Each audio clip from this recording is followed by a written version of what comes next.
Once you get to the point of why I'm a freak, so you don't judge me too quickly or too harshly, I want to put into perspective my talent as a freak and how I used it. If a basketball player is unusually tall and coordinated, or exceptionally coordinated and can jump out of his shoes, society does not condemn him for using his natural talent to make money and entertain the population. Likewise, if someone has the spatial awareness, ability to remain calm, and the self-confidence to become a commercial pilot, we do not judge him or her for using his or her natural abilities to make money and provide safe travel for the public.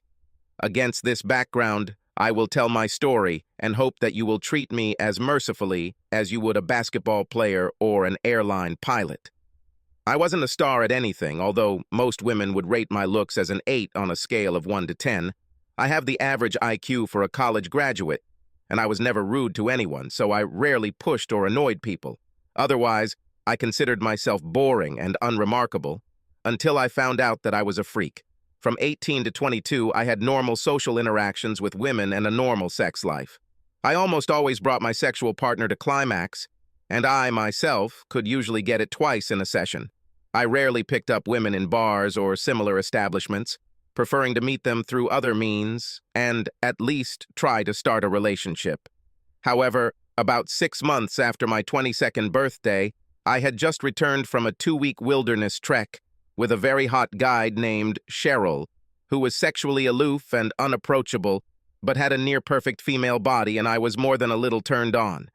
Given my state of horniness, and since I had just gotten out of a 4-month relationship and had no other good prospects, I went to the local meat market, a place to pick up someone, with one of my buddies. There was a bachelorette party taking place there, and the women present were in an exceptionally good and drunken mood. It's like fishing in a barrel, finding a potential bridesmaid named Susan, who has a 7 face and an 8 body, and who could pass for hot tour guide Cheryl from behind. When I brought Susan to my apartment, I was a little worried that she was so drunk that she could no longer consent, but she assured me, rather vaguely, that this was not the case. To be on the safe side, I even recorded her pleas on my iPhone that she was okay and wanted sex. She looked hornier than the nun on Magic Mike. I ended up fucking her twice in the rear position, because from behind I could fantasize that she was Cheryl, and both times I arrived to grandiose détente. Susan also experienced a violent climax every time, so strong that she could not fake it. I noticed that she was not as flexible and energetic as most of my previous sexual partners, but my fantasies about sex with Cheryl's guide more than made up for it. When Susan practically passed out shortly after the second round, I was a little worried about how drunk she was in terms of consent, but I quickly fell asleep myself. I shouldn't have worried. The next morning, Susan woke up as cheerful as any woman I had ever slept with. The main topic of her conversation was what I had done to her that made her feel better than she had in months. I admit that her comments were a real ego springboard because I never considered myself super stud, but, according to her, he was. Susan lived close enough to me, and I was so deprived of any other great opportunities that I was happy that we became sex buddies. Although not as perky as other women I've had relationships with, she was a more than decent sex partner. She also had one advantage over most women.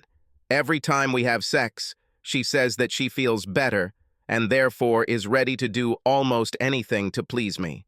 Over the next few months, I had a pleasant, no-strings-attached sexual relationship. I made that clear, and she didn't mind. Susan seemed increasingly energetic, and although her personality wasn't compatible enough with mine for a real romantic relationship, I actually liked her have.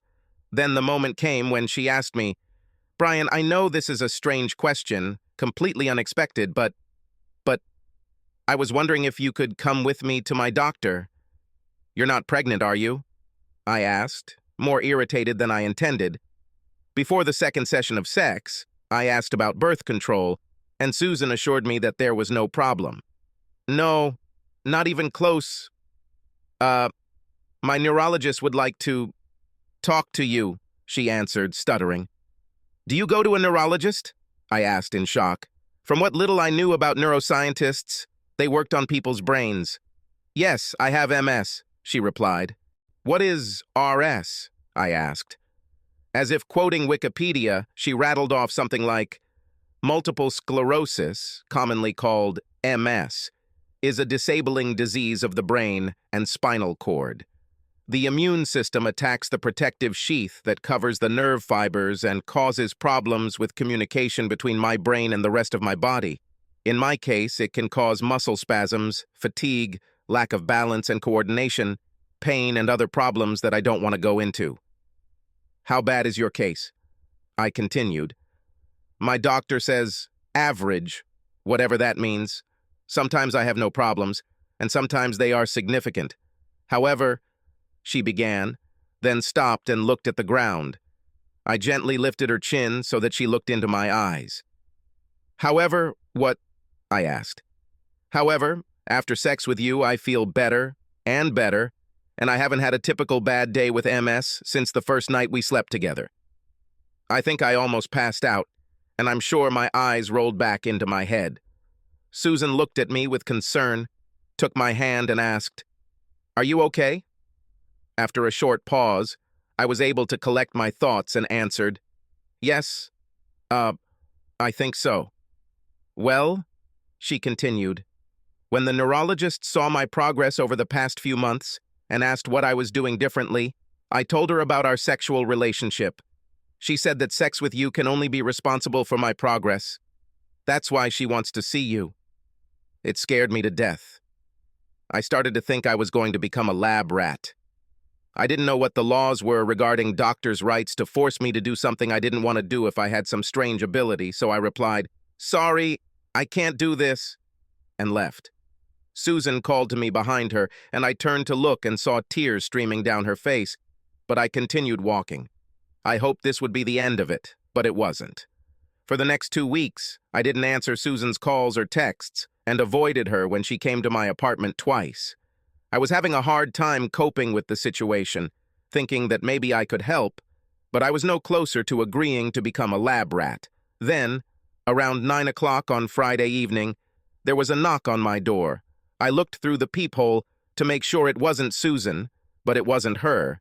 It was a woman who at first glance looked mature, but my God, how wonderfully mature she was. Out of curiosity, I opened the door. "Hello," she said with a wide smile. Seeing her without the distortion of her eye and in her full height almost took my breath away. She was probably about 30, but the only number that came to mind was 10, the only 10 I had ever seen in person, other than that wilderness guide, Cheryl, who inspired me to take Susan.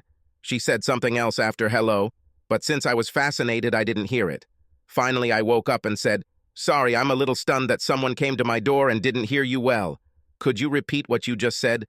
She grinned, perhaps used to guys temporarily losing their brain power when they first looked at her, so she patiently repeated what she had apparently said earlier. "I'm Dr. Vivian Hampton, neurologist Susan Bernardo. Mr. Stevens, I know you had a negative reaction to Susan's request to come see me, but the reason I want to see you is important enough for me to seek you out. Can I come in? Vivian Hampton is not a woman who is easy to say no to, or at least it was impossible for me to say no to her, so I stepped aside and invited her in." "Please call me Vivian, and can I call you Brian?" she asked. Of course." "Vivian," I muttered, still slurring my tongue. It didn't help that she sat down across from me and crossed her long, toned, tan legs, causing her knee-length skirt to rise slightly, revealing her more defined hips. "There are 2 things that I would like to discuss with you. I hope you'll agree to at least one, Brian." Okay. What are these things, Vivian?" I was able to squeeze out, but only by turning my gaze from her graceful legs to her equally graceful face. I would like to get a real sense of whether what Susan says is true about the progress she has made with MS. This will require actual experimentation, both objective and subjective, but I hope the experiments I have in mind will be enjoyable for you," she stated with a smile that I would describe as devilish. "And what is the second question?" "I would like to conduct intensive chemical tests on your body secretions and fluids, which would require the services of a pharmaceutical company." she continued with an even larger smile. Well, I don't know about the second one, I answered, starting to sweat. Are you interested in at least hearing about the first one, which will not require any injections or discomfort? She asked, crossing her legs in the opposite direction with a sufficient pause between each crossing. Well, of course, I muttered. First, I'm afraid I'll have to ask you to sign a confidentiality agreement. This is to protect me and you, so that none of us divulge information that we should not divulge, she smiled, taking out a couple of copies of a 2-page document from a suitcase that I didn't even notice. I was so engrossed in her beauty. She handed me one copy of the confidentiality agreement and then went through it point by point. It was written in simple language, not legal, so it was quite understandable. It basically said that none of us would reveal to other parties the objective and subjective experiments she was planning. I am not obligated to carry out experiments if I decide not to do so after learning about them, but I could not reveal these details to anyone at any time. There was a penalty clause that provided for a significant monetary penalty if either party violated the agreement, which had to be proven only by a preponderance of the evidence, which she explained to me was a 50.1% chance. I asked if I could call my mother, she's a lawyer, and ask her about it. Of course, Vivian replied. You can do it right now, or I can come back. She's 2 time zones ahead, so it's only 7:20 p.m., so let me try, I replied, pulling out my iPhone. Mom was happy about my call, even when I told her what its main purpose was. I read the agreement to my mom, answered a few questions, and even got Vivian involved to answer the other 2. At the end of the conversation, my mother said that there was nothing wrong with at least finding out the details, if only I could keep the secret. I was assured that I could. After finishing the call, I asked Vivian for a pen, signed and dated both copies, and she did the same. She gave me one copy and put the second in her bag. Then she asked, "Can I reveal the details tonight?" "There's no time like the present," I replied, because it was Friday evening and I had no plans, just like Saturday morning. So even if it took a while, it didn't really matter. Vivian began to outline her plan. "Before I begin, I want to confirm that you are not married or have any current romantic interests, and that there is nothing that prevents you from having sexual relations with others, including the absence of sexually transmitted diseases." "I can confirm that," I answered hesitantly. "Do you mind if I test you for sexually transmitted diseases tomorrow, just for the record, at my expense?" she noted. "No problem," I replied. "Fine. I have quite a few MS patients, more than any other doctor I know, and most of my patients are women. I would like you to conduct a full examination of each patient that we agree on, then have intercourse with him on several occasions in between, and re-examine him after each time. This is the objective part of the test, which I will carefully record." "What?" I exclaimed. "How can they agree to this? Any person with MS is looking for a solution, and I can easily convince half of my eligible patients to agree." She grinned. "What if they are married?" I asked. Sweat was actually rolling down my forehead and pooling under my arms. "We will get permission from our husband, otherwise we won't do this." "What if the patient is not physically attractive to me?" "You will not be required to experiment with someone you do not want to. However, I think you will find that most of the women I recommend are desirable in some way." "Well, maybe—" I hesitated. "That brings me to the subjective part of the experiment," she chuckled, although what she said next was far from humorous. "Ironically, just 2 months ago, I self-diagnosed myself with early-stage multiple sclerosis, which was confirmed by a colleague just a month ago. I would like to subjectively evaluate myself over several months of sexual relations with you. Of course, I will test myself objectively in addition to the subjective assessment. I think the British have a word for my reaction to this: dumbfounded. Or perhaps even that word isn't strong enough. My sweat glands immediately began to flow. Like a river, my breathing became labored and my legs became weak. Thank God I was sitting. A tent formed in my pants. Vivian laughed at my reaction. "I guess you need time to digest everything," she chuckled. Let me give you some more information that you can use in your assessment. With these words, she pulled off her blouse, without a bra, came up to me, and began to caress my manhood. After I climaxed, she pulled her top back into place. A sinister smile appeared on her face, and she said, I'll pick you up tomorrow at 9:30 a.m. to get tested for sexually transmitted diseases so that we can start real experiments before the end of next week. All I could do was nod like an automaton. I had to fight myself, thinking about Vivian's impressive body and utter sexuality, before I could fall asleep. There was no way that I wouldn't go through with the program. Vivian arrived at my apartment right on time, and after just 4 minutes in her Ferrari, we arrived at the testing laboratory. She paid for expedited service and to have both of our results sent to both of our phones. We were told that the results would be ready on Tuesday afternoon. I thought that the fact that I went to get tested for STDs with her would be Vivian's answer to her question about whether I agreed with the first point of her program. However, after turning off the engine in front of my house, she asked, So, Brian, do you agree with my program? The first part, yes, damn it, I smiled. But I still doubt whether it's real. Believe it or not a single woman who answered every 10 I could think of wanted anything to do with me. Thanks for the implied comment, she chuckled. You're belittling yourself, but that's only for science, isn't it? She asked rhetorically before laughing. Then she kissed me on the lips, not a peck, but as hot as any short kiss in my life. If all goes well, could I bring my toothbrush to your apartment on Tuesday evening, say around 9 o'clock? Damn, this woman doesn't waste any time, I said to myself. He said out loud, Of course on Tuesday at 9 in the evening. That earned me another hot kiss, and then she took off, burning rubber, as I waved goodbye to her. That weekend and Monday I had a hard time concentrating on anything. However, I had an important project at work, so I had to pull my head out of my ass and focus.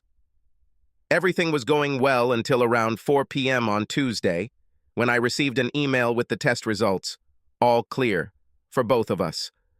I treated myself to a great dinner, although I ate about half as much as I usually eat to ensure that the food was digested by 9 p.m. Vivian arrived at 9 as promised with a toothbrush and a suitcase for the night. Planting one of her signature hot kisses on my lips, she placed her hands on my shoulders. Brian, today I had a bad day. For the first time since I was diagnosed with MS, I had muscle spasms and unusual fatigue. It is necessary that you banish these symptoms. I barely managed to say, I'll try, before she planted another fiery kiss on my lips and began undoing my zipper. It was the most restraint I had ever shown in my life, not to fuck Vivian immediately, especially since she seemed to be craving it. I started caressing her body. It didn't take me long to get her to the finish line. She experienced such a strong climax that she almost flew off the bed. Having come to her senses, she began to beg for me to take her. I'd never even been on a date with a 10 before, let alone had sex. I was ready. She was cozy, very cozy. She also had excellent control over her muscles. The sight of her heavenly body and face made me reach the finish line faster than any time since I was 18 years old. I was afraid that it had happened prematurely, but at the moment of my finishing, she screamed and trembled. It was the best sex of my life, by a light year. Until this evening, I had never discharged more than twice in a night. That night, and until the next morning, she made me finish 4 times. She was a sex goddess. By the time she left for work at 8:30 a.m., I was so exhausted that I wasn't sure I still had a spine. I was in 7th heaven all day, but my wonderful mood did not distract me from work. It even inspired me. I felt better than ever before. So what if a mature goddess had sex with me because she thought it would help her deal with her multiple sclerosis? She actually had sex with me, so why should I care? My day became even brighter when, shortly before finishing work, the goddess called me on my cell phone. Hey, Brian, she purred with enough sexiness to almost bring me to the edge. I thought you might want to know how I felt today. You're right, goddess, I chuckled. I felt the best I've felt in months. Today, I had no MS symptoms at all. Based on my subjective assessment, I believe that there is something in your semen that, at least temporarily, abolishes the symptoms of MS. Is it true? I became interested. True, she laughed. This brings me to a question. Can't we do a repeat of Tuesday night this Friday? Nothing will make me happier, I answered seriously. Even though we only did it twice on Friday night, it was even better and more intense than Tuesday night. By the time we climaxed, I was practically unconscious while she was screaming my name. Vivian's plan was to experiment, as she put it, 2 or 3 times a week, depending on her schedule, for the next 2 months. And if things progressed, as she subjectively believed so far, she would begin her experiments. By the end of the 2nd month, Vivian swore that she had no symptoms of MS, although there were still markers in her blood, so she was not cured, and every objective test she did on herself showed the same thing. As a professional, she was delighted. I was thrilled too because it meant I could continue having sex with her. However, there was one problem. I fell in love with Vivian. When someone has the face and body of a goddess, has sex like a mink, has a genius IQ, a cheerful and positive personality, and is rich like Croesus, how can any normal guy like me not fall head over heels in love with her? Even though at first I was excited by the fact that I would be getting sex on a regular basis, now I only wanted Vivian, even if she was 17 years older than me. Any 22-year-old would kill to have her body. I felt obligated to tell her about this. On the day when she was supposed to explain to me the details of her experiments, I timidly said, "Vivian, I don't want to ruin your plans, but I have fallen in love with you, and I have no desire to have sex with anyone else. I just don't think I can do it." Vivian smiled wryly and took my hands in hers. "I can't say I really love you, Brian, at least not yet, but I really like you. However, I need you to follow through. This is the most important thing I have done professionally, and it could lead to easing the suffering of hundreds of thousands and, for me, to the selfish satisfaction of some of my life's ambitions." We talked quietly for the next half hour. Finally, it came down to a simple bribe. "If you agree to help me with experiments over the next 2 years, then tomorrow you can move into my apartment." I was stunned. "Of course, in the evening, before you experiment with another woman, we won't be able to have sex," she giggled. It was the first time I heard her giggle. "Could this lead to a long-term relationship, even after the experiments are over?" I asked nervously. "Yes," she beamed, and my heart melted. At that moment, I would do whatever she asked. The details of the experiments were relatively simple. She, after obtaining signatures on a non-disclosure agreement, prepared the women for the experiment, and, if they were married, obtained video and written consent from their husbands. I invited each subject to dinner one evening, to some event during the day, and then we agreed to have sex. At any time before the actual event, both I and the subject could refuse. The subject was also required to be tested for STDs. During the experiment, I bring the subject to climax and then inject her twice. Before and after the experiment, all her vital signs are checked, MRI, blood tests, etc. The experiment is repeated as many times as necessary for Vivian to obtain decent results. Neither the subject nor I could be paid for conducting the experiments, since this could violate the laws on prostitution. Vivian assumed that I would have to do experiments 5 or 6 times a month. I agreed, signed another confidentiality document regarding this, and moved into Vivian's luxurious apartment that same weekend. We tried half the rooms that weekend, but I had to abstain on Monday and Tuesday, since the first sex, provided that everything went well with my communication with the object on Monday and Tuesday, was on Wednesday evening. I think that Vivian chose her first object with special care. June was a very pretty 21-year-old single woman with long blonde hair, cerulean blue eyes, and rather impressive breasts. June was also one of Vivian's neediest patients. She had multiple sclerosis almost from birth. When we went to dinner, I had to walk very slowly for her to keep up with me, and, to her embarrassment, we had to stop regularly during the day's excursion. And on 2 occasions, I even had to massage her calves when June had muscle cramps. Even though I was in love with Vivian, since Vivian had gotten it into my head that this was the best thing I could do to help her, and since June was a passive, inexperienced, beautiful young woman, I had no problem unloading. Before we started, she drank 120 milliliters of 57-proof whiskey to reduce her anxiety. June enjoyed my stimulating caresses so much that before I fucked her for the first time, I pleasured her by taking her to the finish line twice. Although, as I said, she was passive, it was such a significant change from the now wild Vivian that it was a nice change of pace. After the first injection, she was tired and fell asleep, but about an hour later I woke her up and gave her another injection, which seemed to make her very happy. When I experimented with June again 2 weeks later, and then 2 more times 2 weeks apart, she became more and more active and said many times how glad she was that her symptoms had decreased by at least 90%. I know she was disappointed when we had to pause for a year so Vivian could evaluate the long-term effects of my treatment. And I admit that I was a little disappointed too, since all the subjects were not as good-looking and were not as enthusiastically grateful like June.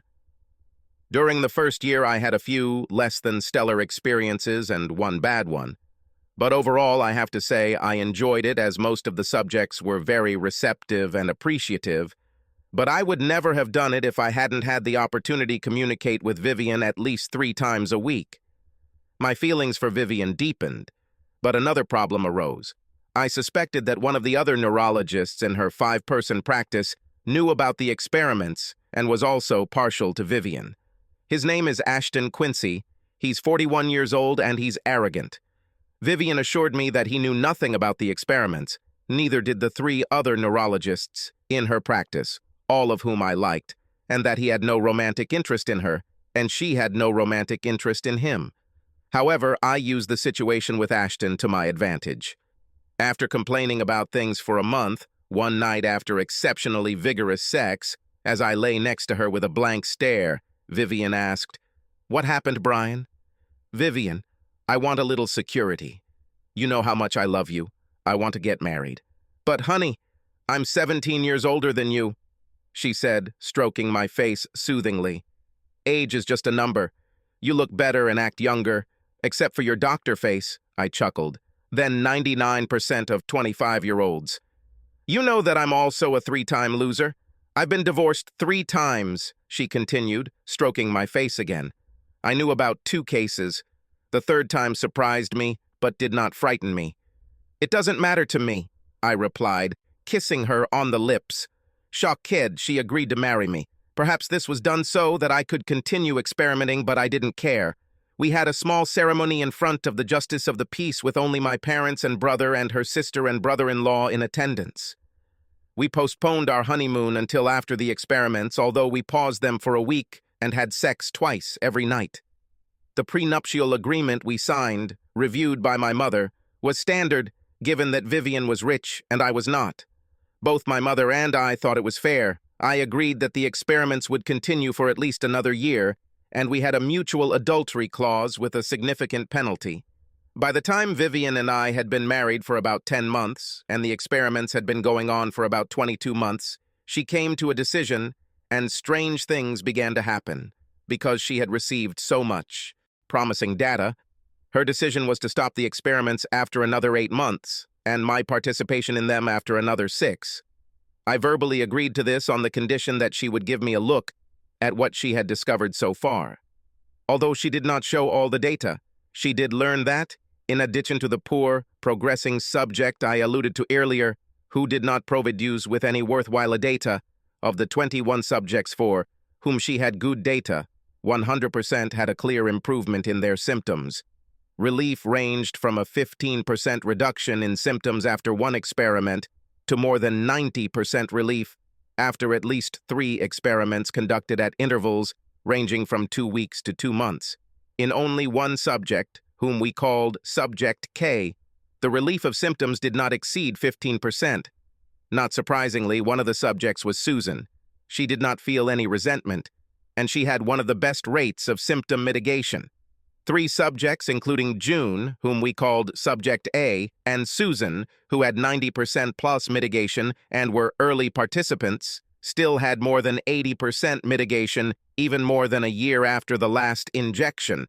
In Vivian's case, because we had sex at least twice a week, and usually 4 times, her symptoms completely disappeared, although there were still markers in her blood that indicated she wasn't quite cured. Vivian even showed me the first draft of a paper she was going to eventually submit to a medical journal, where I was originally listed as injector, and much of her data was summarized.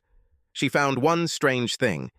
If the subject drank about 60 milliliters of ethanol, not 2 ounces of wine, liquor, or beer, but 2 ounces of the ethanol contained in wine, beer, or liquor, the mitigation effect increased by about 20%. Vivian was very pleased with the results. I was proud of myself because I had actually helped 21 women and had fun doing it. And there was only one complication. One married subject became emotionally attached to me, which led to a breakup with her husband, and they divorced, which is not bad at all for an experiment that lasted more than 2 years. Even though the sex was fun, I honestly only looked forward to, and most of all, sex with Vivian, since she was my best sex partner by far. This is where things started to get weird. First, the asshole Dr. Quincy became an even bigger asshole around me and made suggestive comments to Vivian in my presence, which she seemed to laugh at and beg me not to confront Quincy. Second, 3 times in 6 weeks, when Vivian and I had a bottle of wine on a Friday or Saturday night, I began to doze off while we were watching a movie. Went to bed early because I couldn't keep my eyes open, and when I woke up the next morning, one of my arms was strangely sore. Vivian and I had sex all 3 mornings, and soon I forgot about the discomfort in my hand. Third, Vivian was very secretive about some of the things she did, and would close her laptop or desk drawer, or stop talking on her cell phone whenever I showed up. I don't know what prompted me to do this.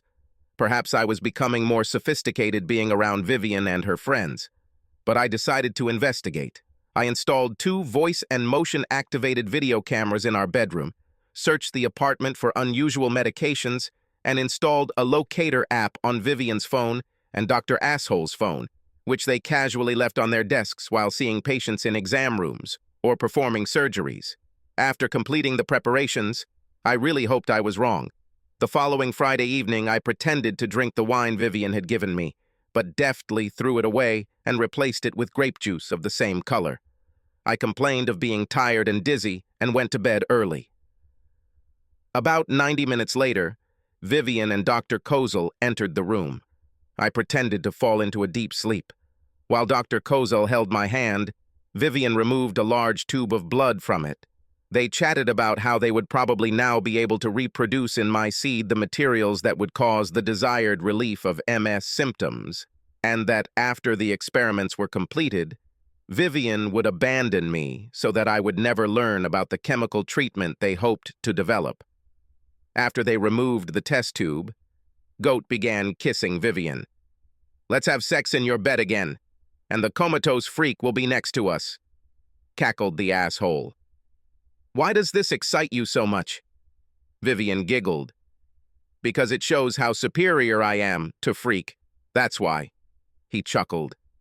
Then I heard giggling and moaning, and the mattress began to bounce. I knew the best course of action was to continue pretending I was in a coma, but I just couldn't bear it. I was thinking about what I could do that wouldn't land me in jail, but would be very unpleasant for my bedmates, when it dawned on me. Those bastards were too busy to notice that I quietly got out of bed, went to the bathroom, and grabbed the carbon dioxide fire extinguisher that was there. Anyone familiar with these fire extinguishers knows that they don't just put out fires, they also cool them down. If you get sprayed by a fire extinguisher like this, it's almost like putting dry ice on your skin. Just when assholes seemed ready to explode, I hit them with the first, then the second, then the third blast from the fire extinguisher. I was careful not to hit them with enough CO2 to permanently damage their skin, but judging by how loud they screamed and how quickly the asshole rolled off my wife, he was hurting like a son of a bitch. While they were running around, still screaming and moaning, I took out a vial of my blood without leaving my fingerprints on it. There was no need to worry about cameras, since they were recorded onto a computer DVD in my office. "We'll talk about the terms of the divorce tomorrow, you cheating bitch," I growled, leaving the room. "You've had sex with over a dozen women since we got married, you idiot. How dare you call me a cheater?" Vivian screamed, finally recovering from the effects of carbon dioxide. "There's a big difference, dear wife," I chuckled. "You asked me to have sex with them, and the last thing I'm willing to put up with is you having that pompous ass." With that, I charged at Dr. Asshole with my fist raised, and he cowered in the corner like the coward that he was. I just laughed at him and left. The next day, Vivian and I had an unproductive conversation. There were no apologies on her part, only a sense of superiority. She still didn't know about the DVD from the previous night. My mom connected me with the hottest lawyer in our city, and I hired him and his partner after talking with them for 15 minutes. They look like predatory sharks. Apparently, she told Dr. Asshole about the experiment, so I sued Vivian for violating our confidentiality agreement, assault for taking my blood without my permission, fraud for attempting to develop a treatment using my blood and my semen without my input, and divorce for adultery using the cheating in our marriage contract. The papers handed to her just 2 days after my meeting with the lawyers included draft complaints to the Council of Medical Ethics. That is, petitions in which she and Dr. Asshole were named as respondents. We had not filed complaints yet. They were just to let them know what will happen if they do not cooperate. To speed up the process, we've even included a copy of the DVD. 2 days after filing the complaint, Vivian came to my condominium guest room. We were still living in the same condominium, but we were not sleeping together or communicating. She wasn't like her usual confident, brash self. "Brian, can I talk to you about lawsuits? Just between us, without lawyers?" she asked politely. "Of course," I answered. "If you answer one question." "Okay," she answered hesitantly. "Have you ever loved me?" She paused. She didn't know what I knew. If she's lying or nervous, she'll have a rapid left eye flutter of which she's unaware. When answering me, she did not show this sign. "No, I never loved you, but then again, I didn't love 2 of my 3 husbands. However, I like you more than my other 3 husbands, even the one I loved. No, that doesn't make much sense, especially considering what's on the DVD. Although it's a terrible cliché, it's my problem, not yours. I know that you really loved me, and I feel regret, perhaps even guilt." I was surprised by her frankness. "Thank you for your honest answer," I replied. "Now, what do you want to talk about?" "Can we go to the kitchen?" she asked. "I have several papers laid out on the table there." I was surprised at how quickly we came to an agreement, in less than 2 hours. She paid me the fine required by the confidentiality agreement, paid the adultery fine required by the prenuptial agreement, paid me $100,000 for the assault, agreed that if she developed an effective treatment, she would give me 20% of the profits, and split everything by how much the total increased fortune after our marriage, which had more to do with her income than mine, was 50-50. She also agreed in writing that I would not violate the confidentiality agreement if I told anyone about this with whom I would be romantically involved. Relationship. Finally, she agreed to convince Dr. Goat to pay me $100,000 for the assault claim against him. Neither of us will contest the divorce, and she will pay my attorney fees. I have agreed to never report any of her or Asshole's activities to anyone else, including medical ethics boards and law enforcement, and to assign to her all rights I have, other than compensation, to any treatment for MS if one is ever developed.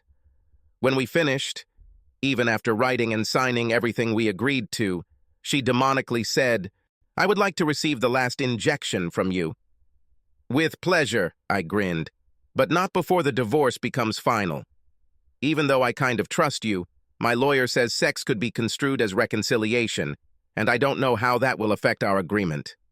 "I understand," she smiled. "However, That doesn't stop you from kissing or groping me, does it? I actually kissed her passionately, but didn't touch her with my hands because that would have taken me over the edge. By the time the divorce was final, Vivian and I had our last night together. It was emotionally bittersweet, but, as always, extremely physically pleasurable. I had more money than I ever expected to have in my life. I left my job with the intention of starting my own business after a 6-month or so holiday. The one thing I knew would get me moving again was another hike in the wild. I even dreamed that Cheryl would still work as a guide and change her attitude towards me. Cheryl was still working for the same company, and, as luck would have it, she and the male guide were putting together another group, the last one, before she left the company. I signed up as soon as I heard about it, and within a week, I was at the company headquarters with all my equipment. My pride rose greatly when I was introduced, and she, looking into my eyes, said, "You're Brian, aren't you? Didn't I take you on an adventure about 3 years ago?" "Actually, yes, Cheryl," I chuckled. "Was I really so clumsy that you remembered me?" "Perhaps," she laughed. Cheryl was so much friendlier and more approachable than the first time that I had to ask the male guide about it. 2 or 3 years ago, she was in a relationship and couldn't stand guys who hit on her. Now she's no longer in a relationship and doesn't mind polite advances. He chuckled.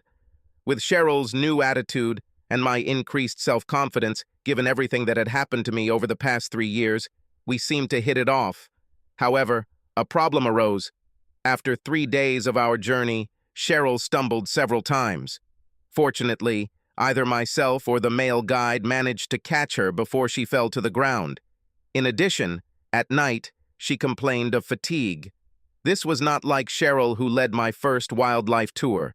On the 3rd night, when she complained of being tired, I asked to talk to her one-on-one.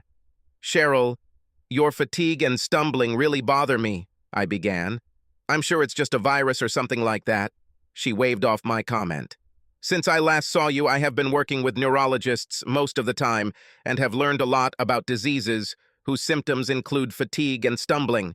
In fact, I think we should call a helicopter and I'll go with you to the neurologist," I said seriously. She again tried to laugh it off, but after another 15 minutes of conversation, she agreed that if she didn't feel better by noon the next day, she would do what I advised her. When Cheryl almost fell off a cliff at 10 o'clock the next morning if I hadn't caught her, my male guide and I insisted that she be evacuated. He called a helicopter, and when it arrived, I demanded that I accompany her. Back at headquarters, I asked Cheryl to grab a few changes of clothes and then drove her to the nearest big city. Working with and around Vivian, I learned who the top neurologists were on the East Coast, and by calling names and pleading, I was able to get an appointment with one of the best within 2 days. In the meantime, I got us 2 hotel rooms, insisting on payment despite her protests, and we went for checkups when she wasn't tired. I sat in the waiting room while Cheryl had an appointment with the neurologist. Unfortunately, I was right about her condition.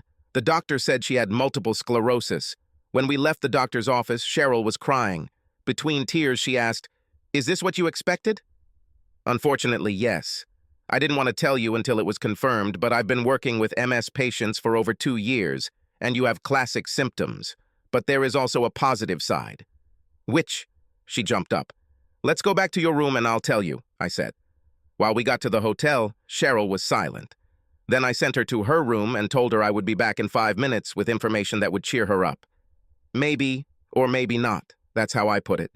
When I returned to Cheryl's room, I had with me a copy of the first draft of the article Vivian had written for publication in a medical journal. I showed it to Cheryl and asked her to read it. Cheryl read it, but I noticed that she was confused. I read along with her, explaining each part in detail.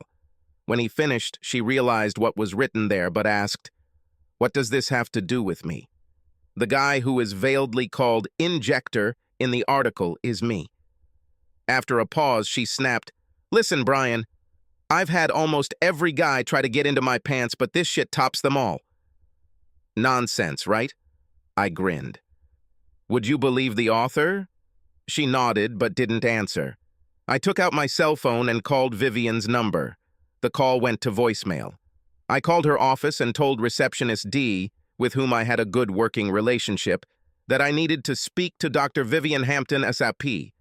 I only gave her full name for Cheryl's sake. Dee replied that she had a patient, but she would probably be done in 5 minutes. Dee promised that she would call me back right away.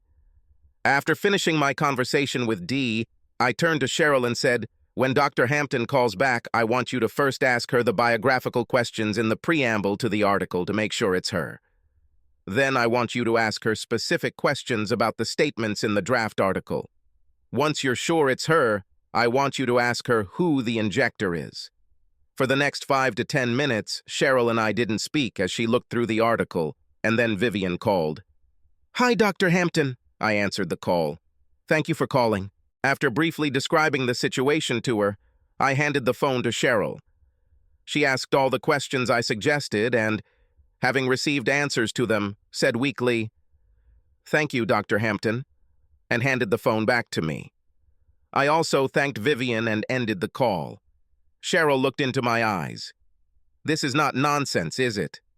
"No, Cheryl, I swear, this is not nonsense. It's all true," I replied. A faint smile appeared on her face and she began to undress. About 2 years after my first exciting sexual experience with Cheryl, I received a call from Vivian. At this point, Cheryl and I had been married for about 18 months and were expecting our first child.